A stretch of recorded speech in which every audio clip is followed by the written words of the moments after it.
로마서 9장 6절에서 18절 말씀 교독합니다.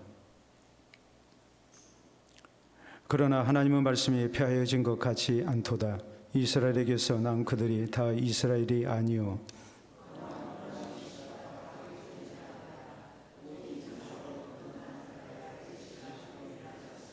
곧 육신의 자녀가 하나님의 자녀가 아니요 오직 약속의 자녀가 씨로 여기심을 받느니라.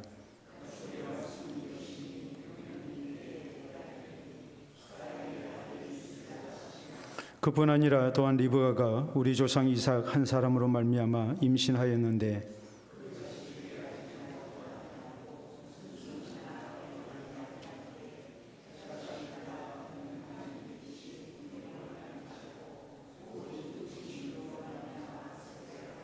리브가에게 이르시되 큰 자가 어린 자를 섬기리라 하셨나니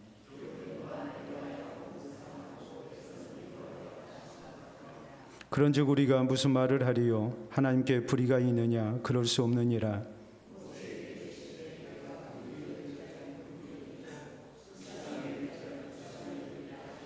그런즉 원하는 자로 말미암음도 아니요 다른 박질하는 자로 말미암음도 아니요 오직 긍휼히 여기시는 하나님으로 말미암음이니라.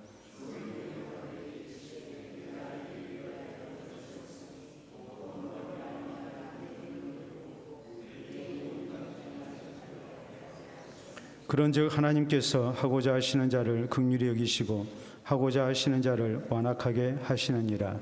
아멘. 로마서 강의 26번째 시간입니다. 우리가 세상을 사는 데 있어서 환경의 영향이라는 것을 무시할 수 없습니다. 좋은 환경을 우리가 얻는다면 더 나은 결과를 갖는다는 것은 당연하죠.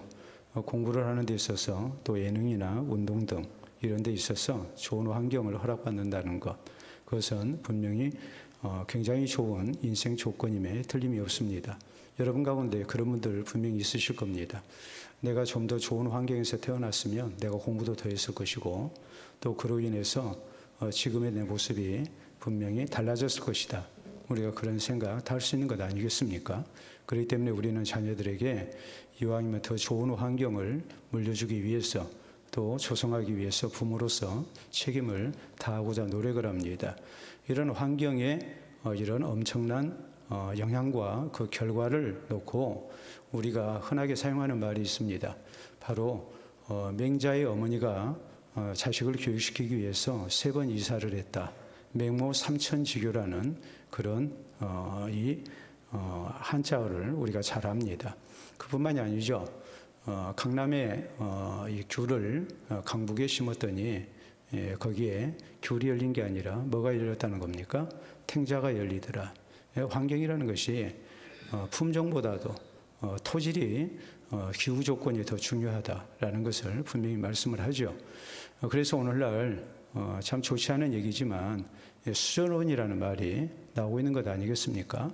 부모 잘 만나서 금수저가 될 것인가, 은수저가 될 것인가, 아니면 부모 잘못 만나서 흙수저가 돼서 본인이 아무리 잘해보려고 노력을 하지만 좋지 못한 환경의 영향 때문에 자기가 가진 재능을 다 꽃피우지 못하고 포기하고 살아야 되는, 그리고 아무리 노력해도 밑바닥 인생을 헤어나지 못하는 이런 안타까운 현실, 그래서 신계급론이 이렇게 등장하는 이런 모습들, 이것이 다 환경이라는 것이 우리가 얼마나 중요한가라는 것을 이렇게 가르치는 그런 말들입니다. 우리는 지난 시간에 사도 바울이 이방인의 사도로서 복음을 전하면서 특별히 자기 동족 이스라엘 민족의 구원 문제에 대하여 그가 마음의 근심과 큰 고통을 가지고 있었다는 사실에 대해서 말씀을 살폈습니다. 그렇기 때문에 사도 바울은 이방인을 위해서 복음을 전하지만 그 자신은 자기 동족을 이스라엘을 포기할 수 없었습니다. 왜 이스라엘이 구원받지 못하는가 안타까운 심정으로 바울은 여기에 대한 이제 말씀을 쭉 전개를 해나가고 있습니다. 자, 그 가운데 바울이 이렇게 자기 동족을 위한 애타는 마음, 이것을 통해서 우리는 우리의 가족과 이웃에 대한 관심을 가지고 우리가 구원 문제에 대하여 더 우리가 열심을 다해 전도해야 된다는 말씀에 대해 살폈죠. 말로만 전도하는 것이 아니라 정말 바울 사도처럼 내가 버림을 당할지언정 내 가족이 내 이웃이 구원받기를 원하는, 다시 말해서 내게 맡겨주신 내 주변에 귀한 영혼들이 구원받도록 내가 더 헌신되고 희생돼야 된다는 것에 대해서 말씀을 살폈습니다. 그뿐만이 아니라 사도 바울은 이렇게 완악한 이스라엘 민족을 놓고 그는 포기하지 않았습니다. 왜 포기하지 않았습니까? 다른 이방 민족들보다도 자기 동족 이스라엘은 그 누구보다도 좋은 환경을 가지고 있었기 때문입니다. 저희는 구약을 통해서 하나님이 약속하신 그리스도에 대한 예언을, 약속을 믿고 있었습니다. 또 예배가 있었고 율법이 있었고 또 하나님을 섬기는 훈련이 어려서부터 지난 수천 년 동안 되어진 사람들입니다. 그렇기 때문에 전혀 하나님에 대해서 모르고 성경도 없고 그런가 하면 그리스도에 대해서도 모르는 사람들, 이런 사람들보다는 훨씬 구원받을 가능성이 크다고 바울은 믿었습니다. 그것은 곧 우리에게 어떤 것을 교훈하나요? 내 가족들이 절대로 안 믿을 것 같지만 다른 사람들보다는 더 좋은 환경을 가지고 있다는 것을 의미합니다.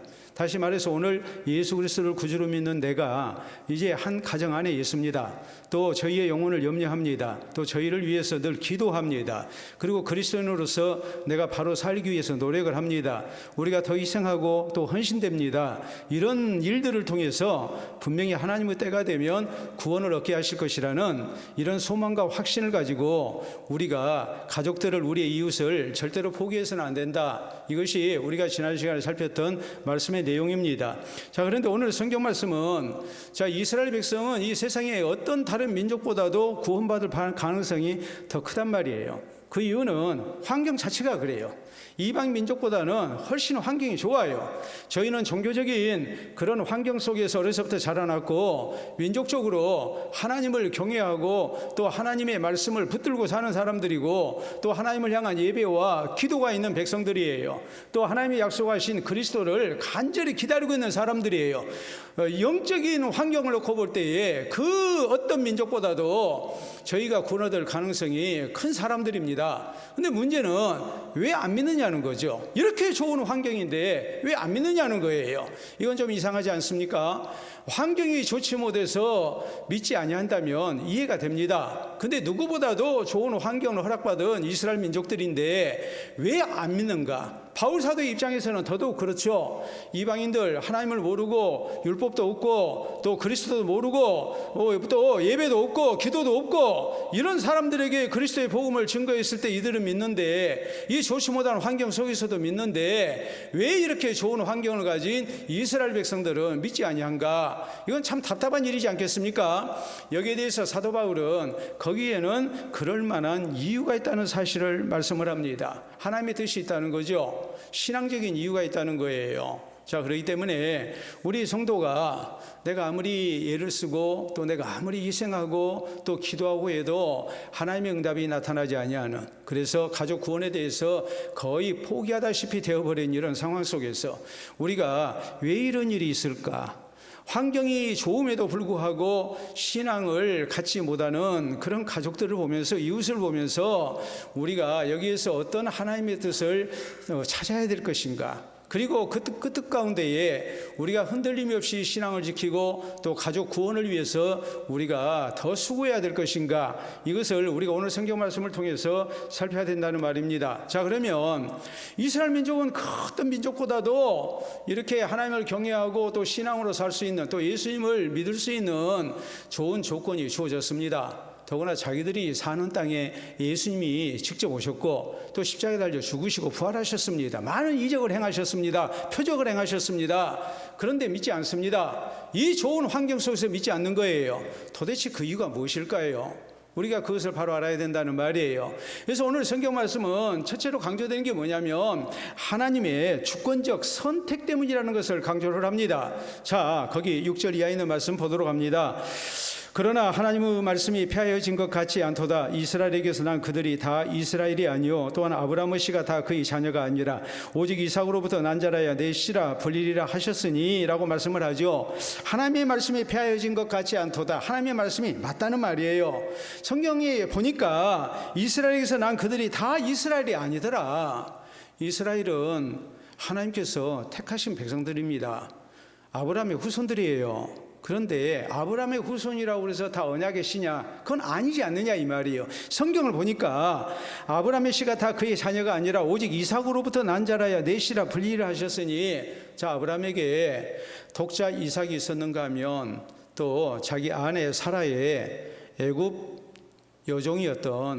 출신의 여종이었던 하갈의 소생인 이스마엘이 있었습니다. 이스마엘은 아브라함의 씨가 아닌 걸로, 지금 성경은 이 말씀은 다른 말로 말하자면 약속의 씨가 아닌 것으로 성경은 분명히 말씀을 하고 있어요.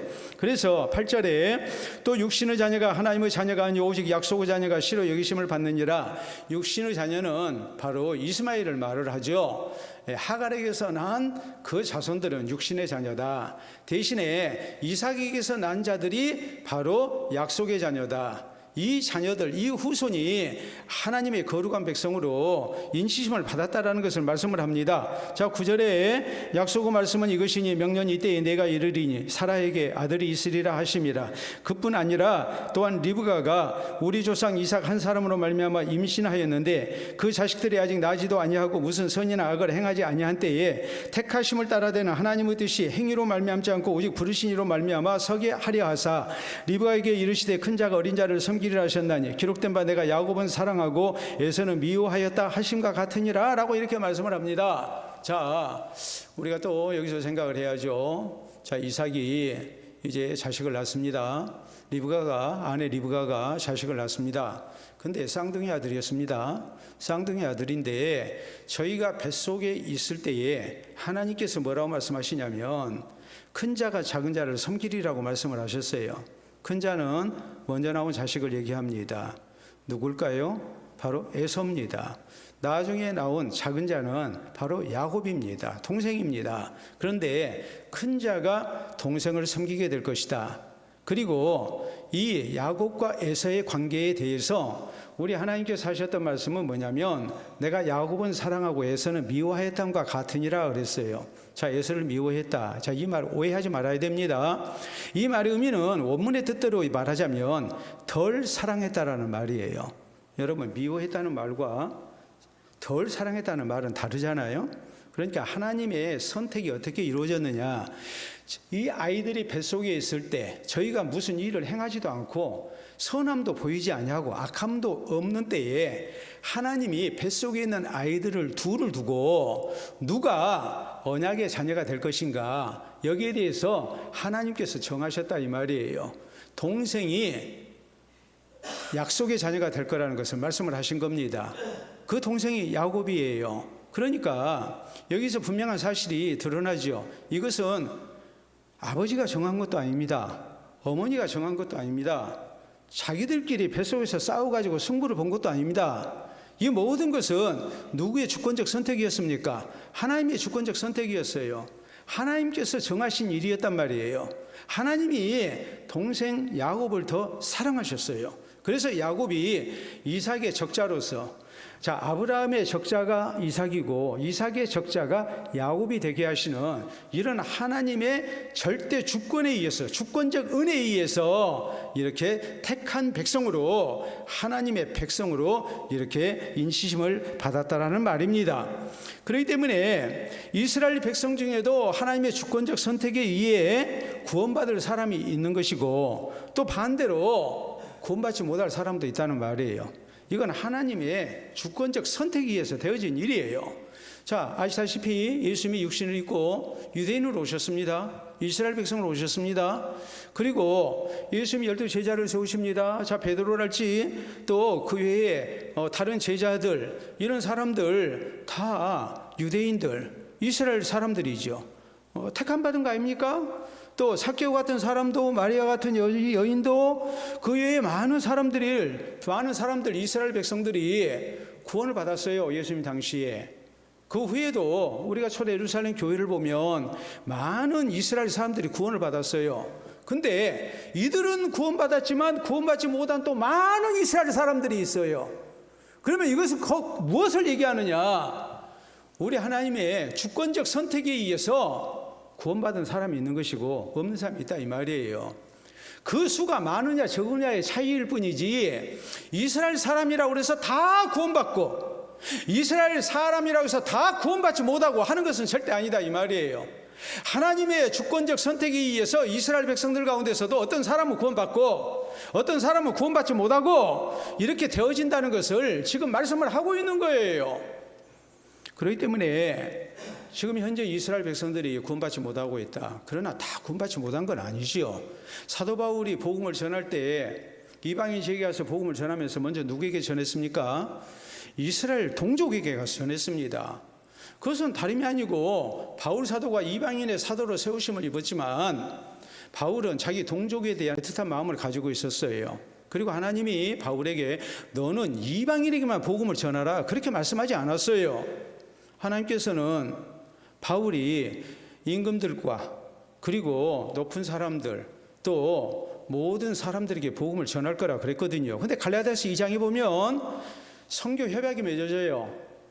예루살렘을 중심으로 한 야고보와 베드로 사도 또 요한 사도 이런 사람들과 또 이방인 지역에 가서 복음을 전했던 사도 바울과 바나바 사이에 이제 선교 협약이 이루어지죠. 그래서 뭐라고 그랬습니까? 유대인 지역은 누가 전하고 베드로를 위시한 사도들이 전하고 이방인 지역은 사도 바울과 바나바가 전한다. 이렇게 서로 선교 협약을 맺었단 말이에요. 그래서 바울이 이방인 지역에 가서 복음을 전하지만 그 이방인 지역에도 누가 살고 있는 겁니까? 유대인들이 살고 있어요. 그 유대인들에게 가서 복음을 전했고 그 유대인 가운데서도 믿는 사람이 있었습니까? 없었습니까? 있었어요. 그러니까 오늘 성경이 우리에게 말씀하는 것은 왜 이스라엘이 구원을 받지 못하느냐? 누구보다도 구원받을 환경이 좋은 사람들인데 왜 구원받지 못하느냐? 믿지 아니하느냐? 이것은 하나님의 주권적 선택의 결과라는 것을 말씀을 하고 있다 이 말이에요. 자, 우리가 이 사실을 기억해야 됩니다. 우리가 하나님의 은총을 얘기할 때 두 가지로 말을 합니다. 하나는 일반 은총이라는 게 있어요. 일반 은총은 모든 사람에게 일반적으로 주시는 은총이에요. 그래서 그 일반 은총을 가장 설명을 잘하고 있는 성경 말씀이 바로 마태복음 5장에 나와 있는 내용이에요. 거기 보면 하나님께서 해와 비를 모든 사람에게 주세요. 여러분, 만약 하나님이 가물 때 그리스도인 농부의 논에는 물을 주시고 비를 주시고 그 바로 옆에 있는 비신자의 논에는 비를 안 주시고 그러면 우리가 얼마나 좋겠습니까? 저절로 전도가 되겠죠. 왜 아멘 안 하세요? 그런 생각 안 듭니까? 어떤 때는 아주 완악한 사람을 보면 좀 그런 일도 있었으면 좋겠다. 우리가 그런 생각도 하잖아요. 근데 하나님의 일반 은총은 하나님이 내신 모든 생명을 사랑하시기 때문에 선인과 악인을 가리지 않냐고 모두에게 생존을 위해서 필요한 그 은혜는 주십니다. 이걸 일반 은총이라고 말을 합니다. 일반 은총이 있으면 무슨 은총이 있을까요?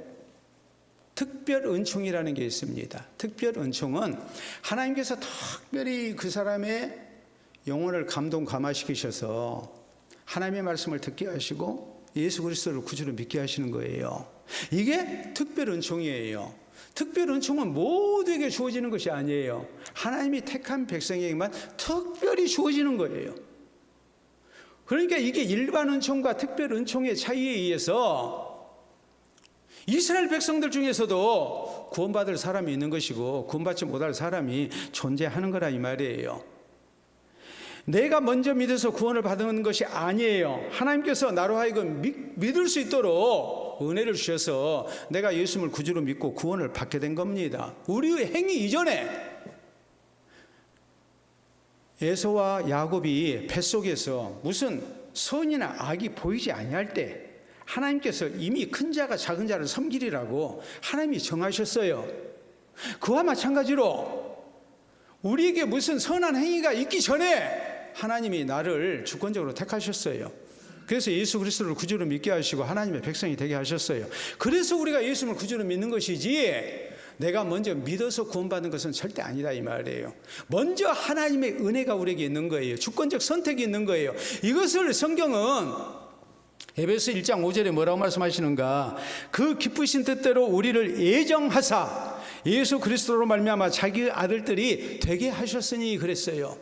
하나님이 먼저 예정하신 거예요. 우리를 주권적으로 선택하셔서 우리를 하나님의 백성으로 예수 그리스도를 구주로 믿어 그 아들이 되게 하신 거예요.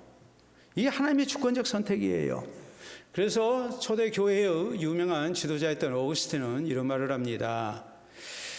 우리는 하나님의 사랑 때문에 예수님을 믿게 되었다. 만약 하나님의 사랑이 없었다면 우리는 틀림없이 우상 숭배를 했을 것이다 그랬어요. 그 이유가 무엇인가?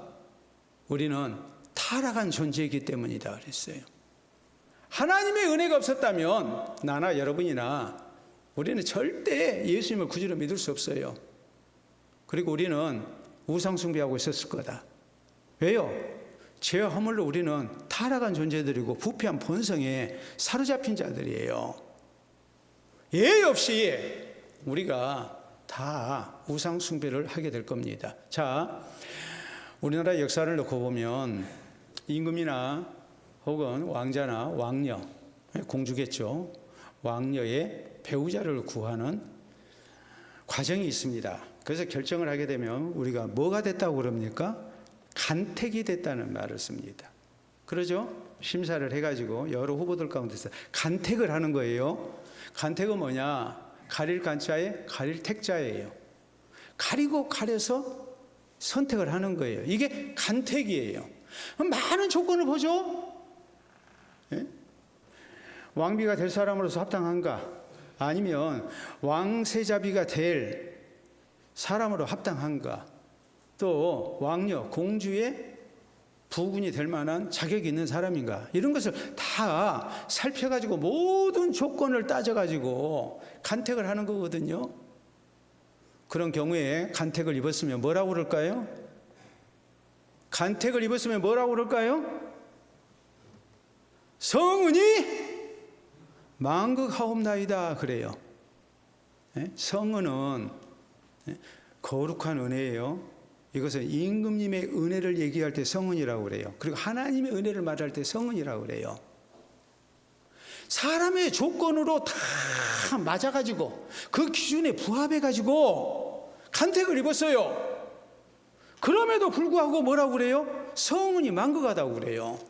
근데 우리는 그런 조건 없이 하나님이 우리를 택해 주셨어요. 예정하셔서 우리의 선이나 악이 없을 때 하나님이 우리를 예정하셔서 예수 그리스도를 구주로 믿어서 하나님의 자녀가 되게 하셨어요. 그럼 우리는 뭐라고 얘기해야 되겠습니까? 우리는 뭐라고 얘기해야 되겠어요? 성은은 임금님의 큰 은혜를 성은이라고 그러고 하나님의 큰 은혜를 성은이라고 했어요. 우리는 뭐라고 해야 해요? 우리 한 목소리를 합시다. 뭐라고 해야 됩니까? 입이 안 떨어져요. 성은이 만극하옵나이다 해야죠. 자, 합시다. 성은이 만극하옵나이다. 그 말밖에 할 게 없어요. 자, 그래서 우리가 조금 전에 부른 찬송 338장을 보면 이 찬송 가사에 대해서 말들이 많았습니다. 그러다가 이제 이 통합 찬송가의 개혁판에 이제 분명하게 이것을 바로 고쳤습니다. 이제는 찬송가 여러 가지 해가지고 이 338장 1절 가사가 처음부터 딱 걸리는 대목이 있어서 그래서 교단마다 다른 찬송가를 썼어요. 그런데 이제 우리나라의 모든 교단이 하나 돼가지고 통합 찬송가를 내놓지 않았습니까? 개정 개혁판을 내놨잖아요. 그래서 이제 고친 겁니다. 자, 그래서 338장 1절 가사를 한번 보도록 하겠습니다. 자, 내 주를 가까이 하게 하면 십자가 짐 같은 고생이나 내 일생 소원은 늘 찬송하면서 주께 더 나가기 원합니다. 어디가 고쳐졌을까요? 내 주를 가까이 하게 하면. 어떤 찬송가는 어떤 교단에서는 뭐라고 불렀을까요? 내 주를 가까이 하려 함은이라고 했어요. 내가 주도적으로 결정하는 것 같이 했어요. 그게 아니에요.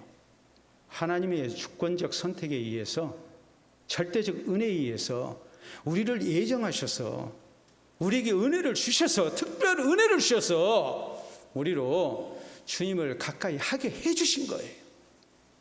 내가 하려 한 게 아니에요. 하나님 은혜가 먼저예요. 이 하나님의 주권적 은혜 때문에 구원받을 자와 구원받지 못할 자가 갈라지는 겁니다. 똑같은 이스라엘 민족이라서 다 구원받지 않았어요. 아브라함의 자손을 놓고 볼 때도 언약의 씨가 있었고 육신의 씨가 있었어요. 야곱의 자손을 놓고 볼 때도 택한 자가 있었고 버리움을 받은 자가 있었어요. 하물며 많은 이스라엘 백성들을 놓고 볼 때 그 백성들이 다 구원 얻느냐? 그건 아니다 이 말이에요.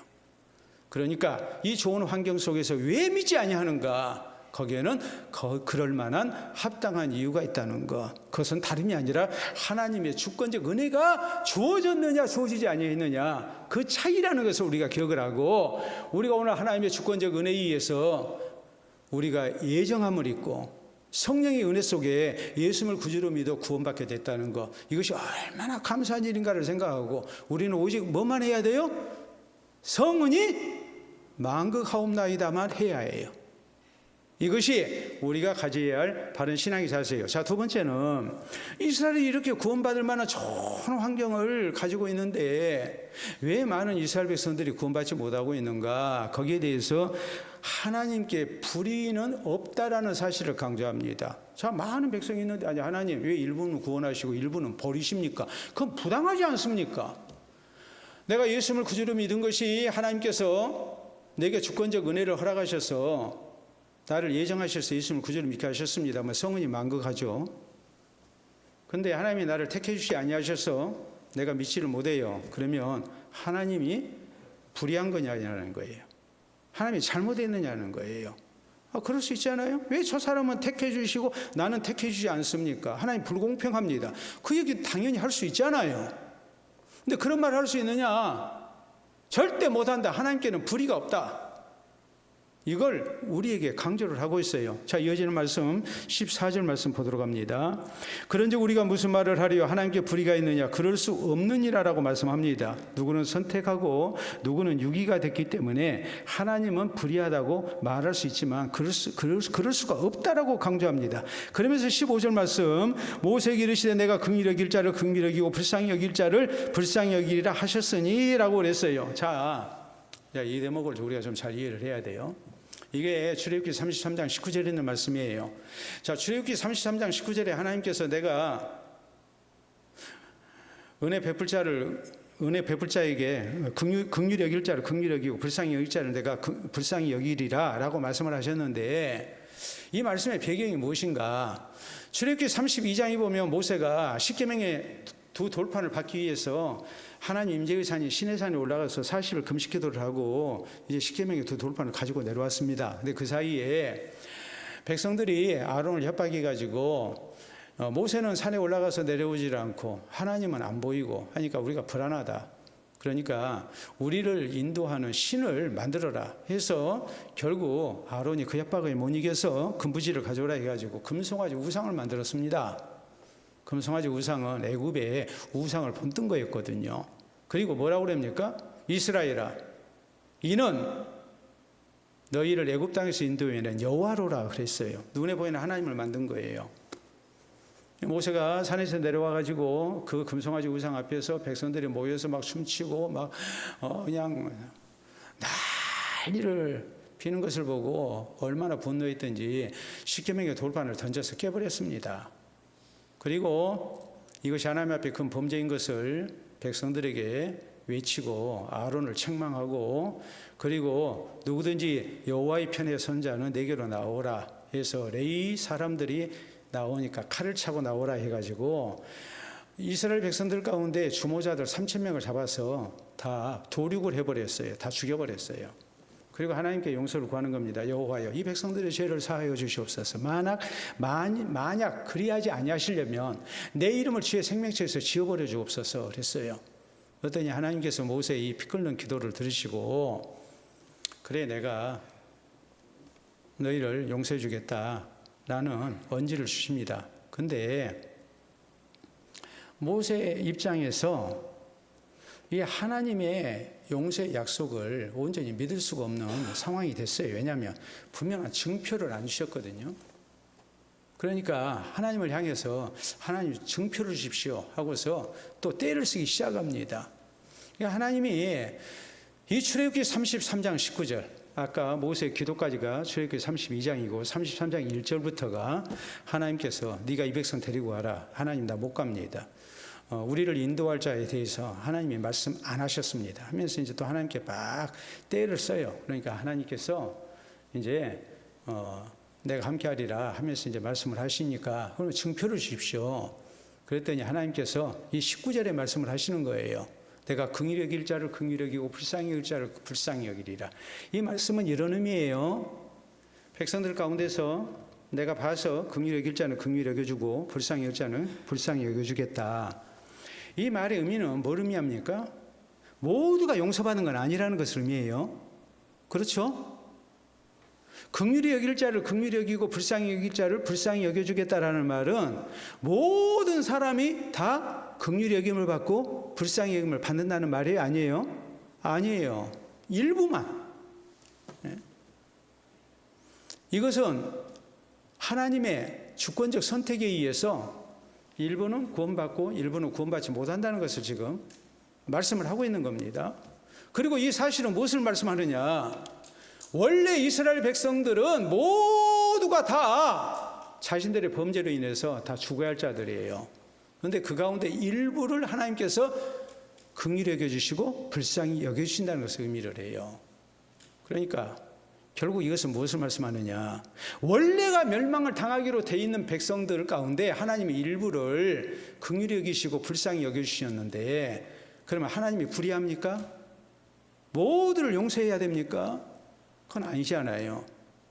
그러면 선택받은 자는 당연히 긍휼히 여김을 받고 불쌍히 여김을 받는 자는 하나님의 은혜에 감사하는 것이고 긍휼히 여김과 불쌍히 여김을 받지 못한 자는 원래대로 결정된 대로 자기들의 행위대로 되어지는 일이니까 억울할 게 있습니까? 없습니까? 없습니다. 자, 이스라엘 백성들을 놓고 생각해 보세요. 출애굽 첫 세대 사람들 하나님 앞에 범죄해서 여호수아와 갈렙 빼놓고는 모두가 다 광야에서 죽었습니다. 반면에 출애굽 2세대 사람들은 가나안 땅에 들어갔습니다. 약속 땅에 들어갔어요. 그러면 2세대 사람들이 부모 세대보다도 더 의롭고 바르게 살아서 저희가 약속 땅에 들어갔느냐? 그건 아니에요. 다 똑같은 사람들이에요. 근데 첫 세대 사람은 율법으로는 들어갈 수 없다는 것을 하나님께서 말씀하신 것이고 2세대 사람들은 하나님의 자비와 긍휼과 은혜에 의해서 약속 땅에 들어간다는 것을 말씀을 하는 거거든요. 우리가 율법의 행위로는 구원 못 받아요. 그러나 예수 그리스도를 통한 은혜를 통해서 믿음으로 우리가 약속하신 천국에 들어가는 거란 말이에요. 자, 마태복음 20장에 우리 예수님께서 들려주신 유명한 비유가 있습니다. 자, 포도원 품꾼의 비유입니다. 아시죠?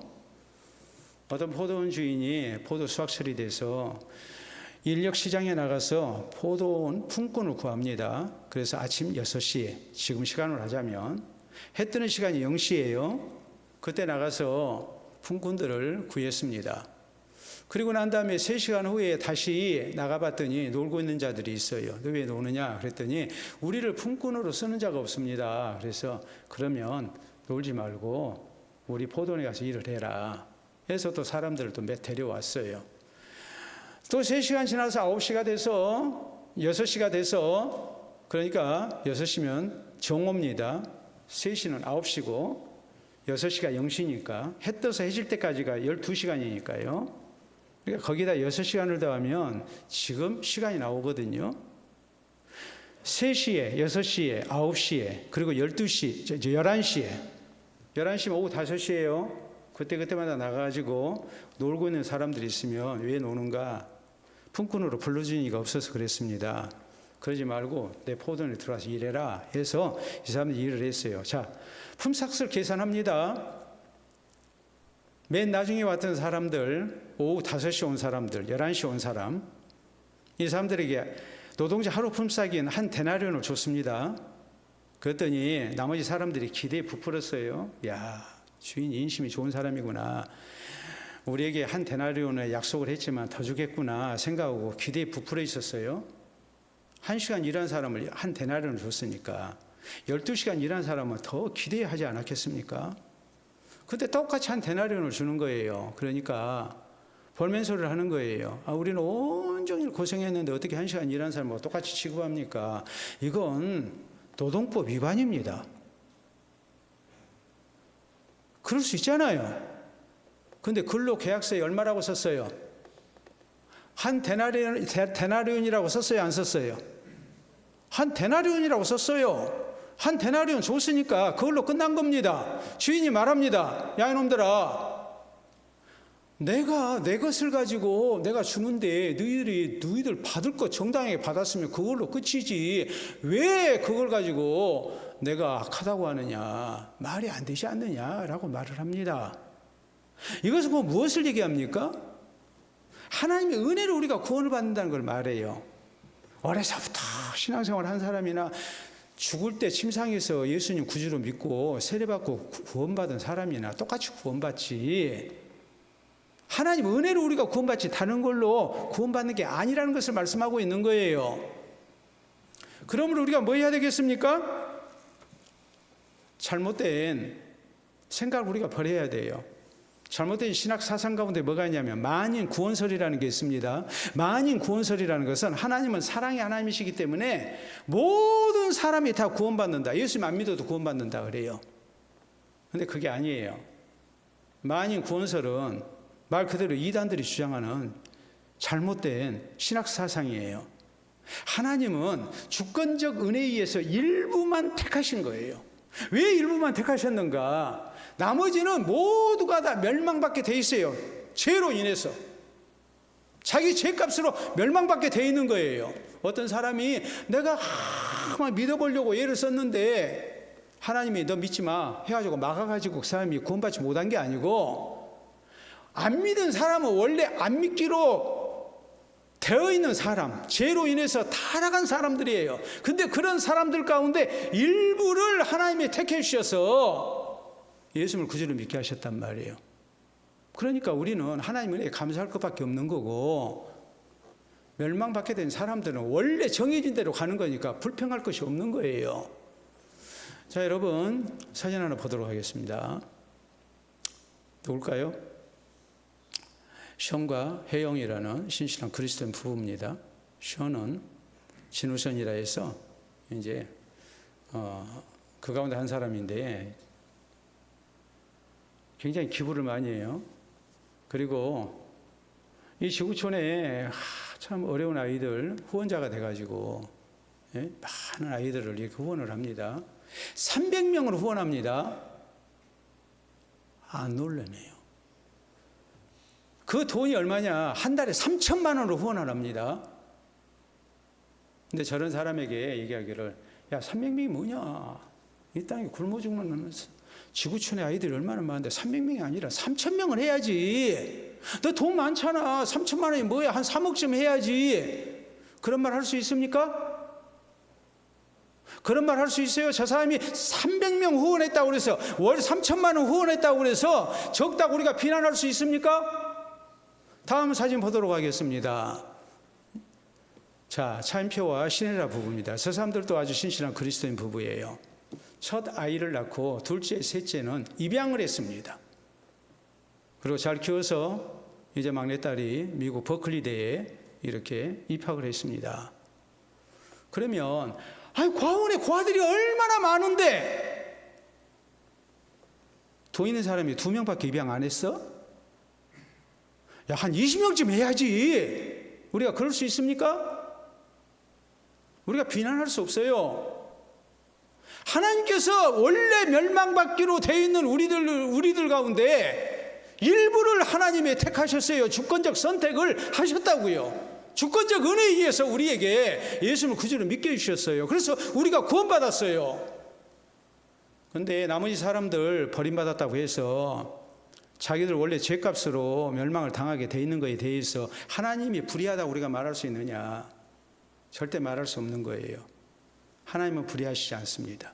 하나님은 불의하신 분이 아니라 사랑이 많으신 분이에요. 그 하나님의 사랑에 의해서 우리가 택함을 입었고 구원받게 된 거예요. 그러니까 우리가 하나님은 불공평하다고 비난해서도 안 되고 불평해서도 안 됩니다.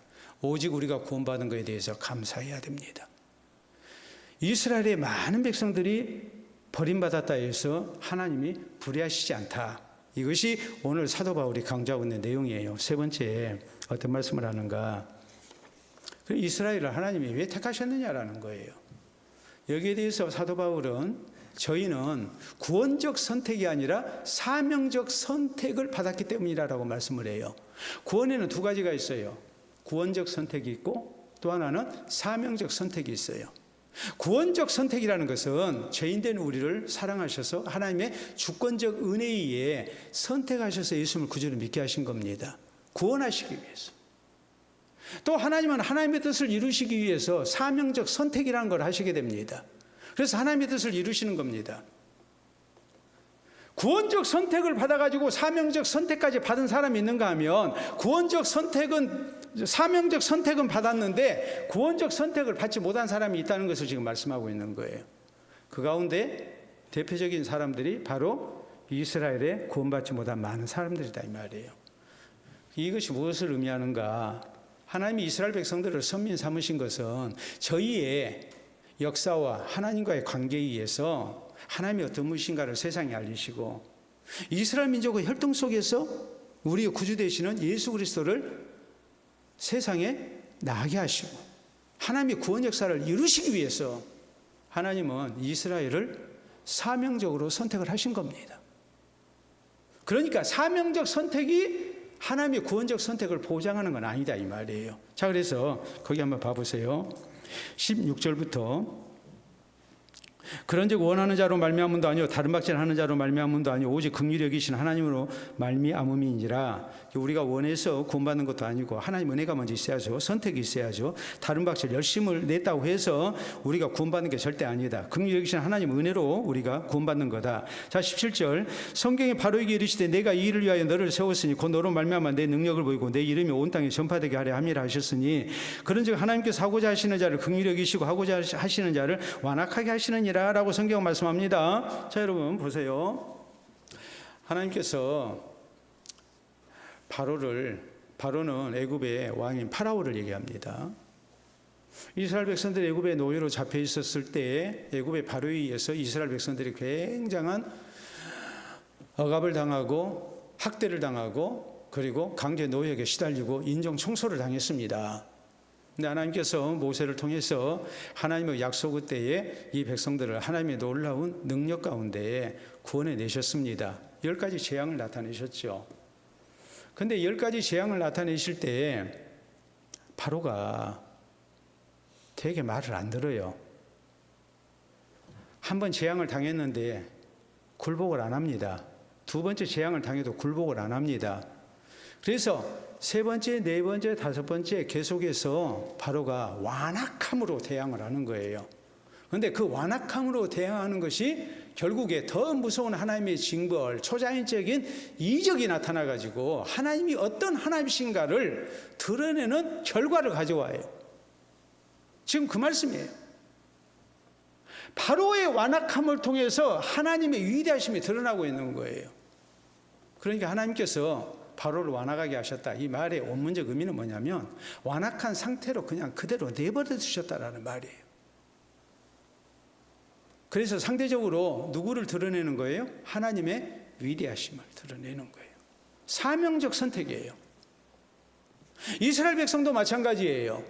이스라엘의 역사를 통해서 하나님께서 주권적 선택을 말씀하시고 주권적 은혜를 말씀하시고 또 하나님의 예정에 대해서 말씀하시고 또 하나님과의 관계에 의해서 이스라엘의 흥망성쇠가 결정된다는 것도 말씀하시고 하나님이 세우신 다윗을 통해서 그 후손 가운데 만왕의 왕 되신 예수 그리스도가 나신다는 것도 예언하시고 또 성취하시고 이런 모든 것들이 하나님의 구원 역사의 무대가 어디였어요? 이스라엘이었어요. 하나님의 구원 역사를 나타내기 위한 사명적 선택 가운데 이스라엘이 택함을 입은 것이지 이스라엘이 구원적 선택을 받은 건 아니다라고 말씀을 하는 겁니다. 자, 잠언 16장 4절에 보면 여호와께서 온갖 것을 그 시움에 적당하게 지으셨나니 악인도 악한 날에 적당하게 하셨느니라. 선한 사람만 하나님의 선한 목적 가운데 세상에 태어난 것이 아니고 악인도 하나님의 뜻을 이루기 위한 악한 도구로 쓰기 위해서 세상에 존재하는 거다라고 말씀을 하세요. 사명적 선택입니다. 자, 역대상 10장 13절로 14절에 있는 말씀을 보면 사울이 죽은 것은 여호와께 범죄했기 때문이라. 저가 하나님의 말씀을 지키지 아니하고 또한 신접한 자에게 가르치기를 청하고 하나님의 말씀을 이렇게 지키지 아니하니까 하나님께서 저를 죽이시고 그 나라를 이새의 아들 다윗에게 돌리셨다, 넘기셨다라고 성경은 말씀해요. 사울이라는 사람이 이스라엘의 초대 왕이 됐습니다. 하나님의 택한 백성이 아니거든요. 백성들이 요구하니까 하나님이 그냥 허락하셨어요. 사명적 선택이에요. 반대로 다윗이 사울의 뒤를 이어서 이스라엘 왕이 됩니다. 다윗에 대해서는 뭐라고 말씀하느냐? 하나님의 마음에 맞는 사람이라고 말씀해요. 이것은 다윗이 하나님의 주권적 선택에 의해서 선한 도구로 선택을 받았다는 것을 의미를 해요. 이렇게 다르단 말이에요. 그러니까 우리 성도가 기억해야 할 일은 우리 성도에게 하나님의 구원적 선택이 있고 사명적 선택이 있다는 것을 잊어서는 안 된다는 말이에요. 여러분, 우리가 생각을 해봅시다. 삼성그룹을 창업한 이병철 씨에게 아들이 이건희만 있었느냐? 아니죠. 누가 있었어요? 장남인 맹희가 있었고 차남인 창희가 있었고 막내인 건희가 있었습니다. 그러면은 장자 계승 원칙을 우리가 생각한다면 당연히 장자인 맹희가 가업을 이어야 되거든요. 맹희가 부적격자면 둘째가 창희가 가업을 이어야 됩니다. 근데 그러지 않고 막내인 건희에게 넘어갔습니다. 그리고 건희의 이건희 씨 아들인 이재용 씨가 지금 회장이 돼 있어요. 이것은 아버지의 주권적 선택이에요. 아버지가 볼 때 첫째보다 둘째보다도 막내가 더 이 기업을 이끌어갈 자격이 있다고 본 거예요. 주권적 선택입니다. 사명적 선택이에요. 그러니까 우리 그리스도인들이 무엇을 생각해야 되느냐? 우리 그리스도인은 하나님의 구원적 선택을 입은 사람들이에요, 우리는. 그런데 우리에게 하나님의 선한 도구로 쓰시기 위한 사명적 선택이 있다는 것도 우리는 잊지 말아야 돼요. 디도서 2장 14절에 보면 성경은 하나님께서 우리를 그리스도 안에서 구원의 백성 삼으신 것은 착한 일을 많이 하는 하나님의 자기 백성이 되게 하기 위함이라고 그랬어요. 우리를 왜 구원하셨느냐? 구원적 선택만 있는 게 아니고 우리를 이 시대에 하나님의 선한 도구로 사용하셔서 하나님 기뻐하시는 착한 일을 많이 하는 자기 백성이 되게 하기 위함이다. 그러니까 구원적 선택으로만 만족하지 말고 내게 주어진 사명적 선택이 무엇인가라는 것을 생각하고 그 사명을 잘 감당하기 위해서는 주의 일꾼들이 돼야 됩니다. 여러분의 사명적 선택이 뭐냐고요? 교회에서 받은 직분, 하나님이 나를 있게 하신 것에서 우리 가정에서, 일터에서 우리가 착한 행실을 통해서 하나님께 영광을 돌려드리고 세상의 소금으로 빛으로 쓰임받는 것, 이것이 다 우리에게 주어진 사명적 선택이에요. 그럴 때 우리의 구원이 더욱 든든해진다는 것을 잊지 말아야 돼요. 자, 사랑하는 성도 여러분, 군대 다녀오신 분들은 압니다. 부대장이 집합 명령을 내렸습니다. 그래가지고 다 오와 열을 맞춰서 딱 연명장에 섰습니다. 예를 들어서 뭐 소대가 있고 또 소대에는 분대가 있고 하는데 부대장이 딱 보더니 1소대는 오늘 휴식, 2소대는 사역 나가, 3소대는 청소해, 뭐 이런 식으로 했다고 합시다. 그러면 에이 재수없어, 오늘 사역 나가다니, 에이 오늘 내가 청소를 해야 하다니, 그럴 수 있습니까? 그건 지가 마음이에요. 그런데 휴식 명령을 받은 부대원은 성운이 만극하옵나이다 하겠죠. 그 은혜를 입지 못한 부대원들은 군대니까 이건 어쩔 수 없다 생각하고 그냥 그대로 그냥 순종하게 돼 있습니다. 군대가 그런 것입니다. 군대의 질서가 그런 데예요. 하나님은 온 세상을 창조하시고 다스리고 계신 하나님이세요. 하나님이 어떤 사람을 구원의 백성으로 인치시고 어떤 사람은 완악한 대로 그냥 그대로 두셔서 멸망받게 하시는 거, 그건 하나님의 절대 주권이에요. 피조물들은 우리가 뭐라고 항의할 수 없는 부분이에요. 여러분, 그렇기 때문에 왜 좋은 환경 속에서 이스라엘이 구원받지 못했는가? 여기에 대해서 사도 바울은 분명한 말씀을 합니다. 하나님의 주권적 은혜 때문이다. 선택 때문이다. 모두가 구원 얻는 건 아니다. 하나님의 주권적 은혜에 의해서, 선택에 의해서 일부만 구원받는다. 그렇다고 해서 하나님이 불의하시냐? 절대 아니다. 원래가 멸망받게 돼 있는 사람들 가운데 일부를 구원해 주셨기 때문에 우리는 오직 하나님 은혜에 감사할 뿐이고, 구원받지 못한 것은 당연한 거니까 우리가 불평할 수 없다. 대신 우리는 구원받았기 때문에 이스라엘이 사명적 선택 가운데 하나님의 구원 역사를 이루는 민족으로 쓰임을 받았지만, 이렇게 모두가 구원적 선택을 입은 것이 아닌 것처럼 우리는 이 일을 통해서 이스라엘 백성들이 모두 구원받지 아니한 것에 대한 의문점을 풀어야 된다고 말씀을 하고 있는 거예요. 우리는 뭐 해야 되겠습니까? 오늘 내가 하나님의 주권적 선택에 의해서 구원의 은혜를 입었고, 이 하나님 은혜에 대해서 우리는 오직 감사할 뿐이고, 하나님이 이 시대에 나를 왜 택하셨을까? 나를 왜 구원받게 하셨을까? 나를 왜 교회의 직분자가 되게 하셨을까? 내게 하나님이 주신 사명적 선택이 있다는 것을 명심하고, 그 사명적 선택까지 우리가 성실하게 감당하면서 하나님의 복음 사역을 위해서 헌신되는 것, 이것이 오늘 이 시대를 사는 우리가 해야 할 일인 것을 다시 한번 기억할 수 있기를 바랍니다. 우리 함께 기도합니다. 오늘 하나님께서 우리를 구원해 주신 은혜를 다시 한번 감사하고, 구원적 선택만이 아니라 사명적 선택이 있음을 기억하고, 우리가 더 하나님 앞에 신실한 백성으로 살기 힘써야 됩니다. 그래서 나를 통해서 우리의 가정이, 또 우리의 이웃들이 더욱 구원받을 수 있는 좋은 환경을 얻을 수 있는 모습이 될 수 있도록 우리가 먼저 구원받은 자로 우리에게 주어진 사명이 이것이라는 것을 또 잊지 말아야 됩니다. 우리 기도합시다.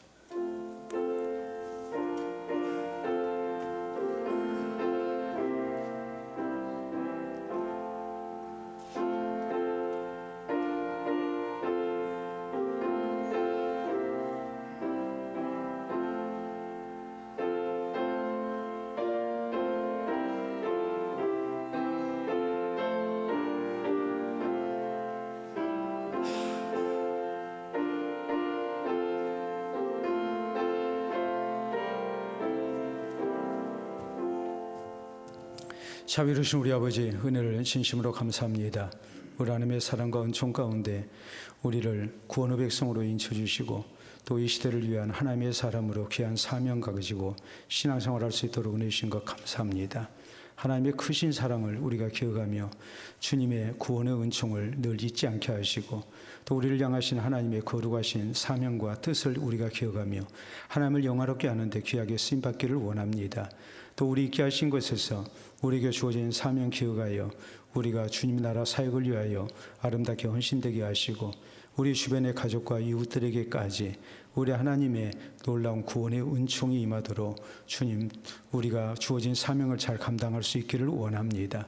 오늘도 머리 숙여 주를 찬양하게 하시고, 또 주의 은혜 사모토록 해주신 아버지, 머리 숙인 주의 백성들에게 우리 하나님께서 이스라엘 은혜 공급하시사 더욱더 이 시대를 위한 하나님의 사람으로 아름답게 쓰임받을 수 있는 힘을 얻게 하시고, 온전히 주님 앞에 귀하게 헌신되는 우리 모두 되도록 우리의 심령을 뜨겁게 하여 주시옵소서.